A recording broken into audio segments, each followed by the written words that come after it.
Сот башталып элек. Ошо не начался, процесс не начался. Жакшы бүтүп аткан процессти азыр ызычуу кайраткан кимге кереги бар? Келгендер турсун ушул жерде. Уже сказали, что в помещении даже только сидят места. Өзі айтсын, а вы сейчас превышаете свои полномочия. Журналисттердин үстүнөн чечим чыгара турган күнү келген коллегалар журналисттерге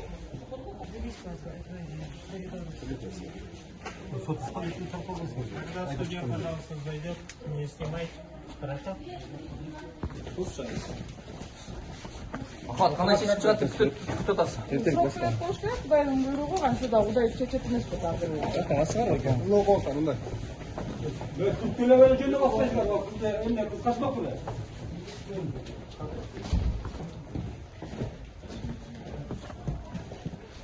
Аклебай эке соттун чечими кандай деп күтүп атасыздар? Ждем справедливого решения. Байке, открытый суд, почему закрываете, Байке? Открытый же суд. Сказали же, закрывать не будете. Сказали же, закрывать не будете. Вообще бети жоқ қой, тем более свой человек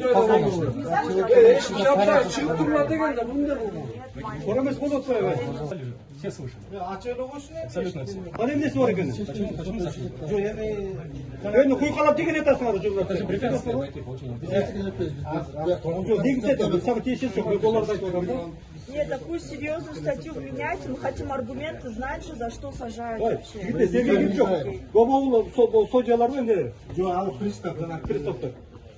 Полковник пристав шығып қойшы, мен айтып қойдым.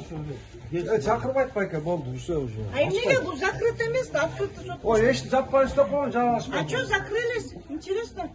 Сабитим эке, эмне болду? Ким байке? Бияка чыгып Бийликке калтырылды, жарыш сөздөрдү эмес, акыркы сөздөрдү толугу менен бардыгы айтып бүткөн жок. Анткени чечим кабыл алуу бир топ убакытты талап кыларын сот өзү дагы айтты. Бардык отурган бардык айыпталуучулардын бардыгы толук өздөрүнүн сөзүн айтып бүткөнгө жетишкен жок да.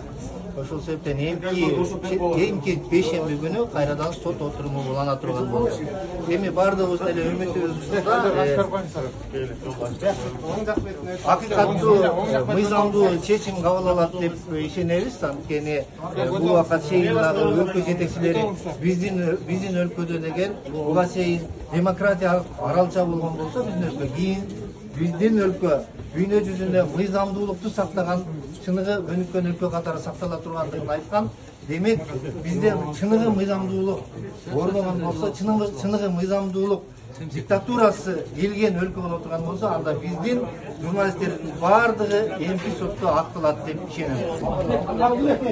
Мы затягиваем процесс судебный, потому что номер один в Европе, скорее всего, они его ждут.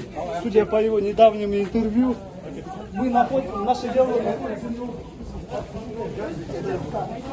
Биринчи ушул журналисттердин үстүнөн соттук кароо башталган күндөн баштап адвокаттар ар бир процессте ушул сот залына кененирээк залга киргизгиле, массалык маалымат каражаттарынын өкүлдөрү, журналисттер, тууган уруктар толук катыша алсын деген өтүнүчтөрүн ар бир процессте билдирип келе атат. Бирок бул жарандардын маалымат алууга болгон укугу, ошондой эле журналисттердин чагылдырууга болгон укуктары чектелип атат.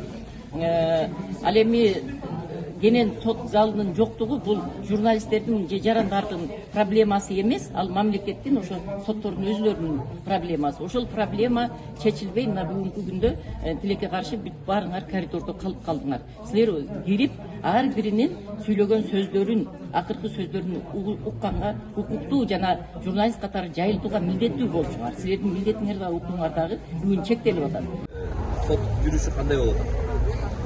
Соттун жүрүшү азырынча мыйзам чегинде болуп жатат. Бүгүн сотто айыпталуучулар акыркы сөзүн сүйлөштү. 3 айыпталуучу калды. Бирок төрагалык кылуучу убакыттын жетиштигине байланыштуу деп туруп, сот отурумун кийинки отурумга жылдырып койду. Башкача айтканда 10-октябрь 9:30 деп. Себеби дегенде 1,5 саат убакыттын ичинде башка да соттук отурумдар бар. Мен чечим чыгарышым керек деп. Ошого байланыштуу Сот кандай чечим чыкчуда эмнени күтүп атасыздар? Эми баарыбызга белгилүү болгондой иш материалдарында эч кандай коюлуп жаткан айыптарга мындай далилин тапкан жок. Биз акталуу гана өкүм чыгат деген ишенебиз. Улан мырза, анан Кимдер калды? соттук отурумга азыр журналисттер киргизилген жокпу? Анан сиздер сотко ушундай билдирүү бердиңиздерби же өтүнүч сот залын даярдап? Почти ар бир соттук отурумдарда биз айтып жатабыз. Бул ачык сот отурум болгондуктан ар бир жаранда кирип катышса болот деп. Бирок сот отурумда төрагалык кылуучу бул соттун ички жобосуна ылайык отурган жана орундуктар гана болуш керек деп туруп, бул жерде соттук залдын кичинекейлигине байланыштуу бул адам батпай калып атат да. Башкача айтканда ачык соттук бирок соттук отурум, бирок ага мындай толук адамдар кире албай калышат да.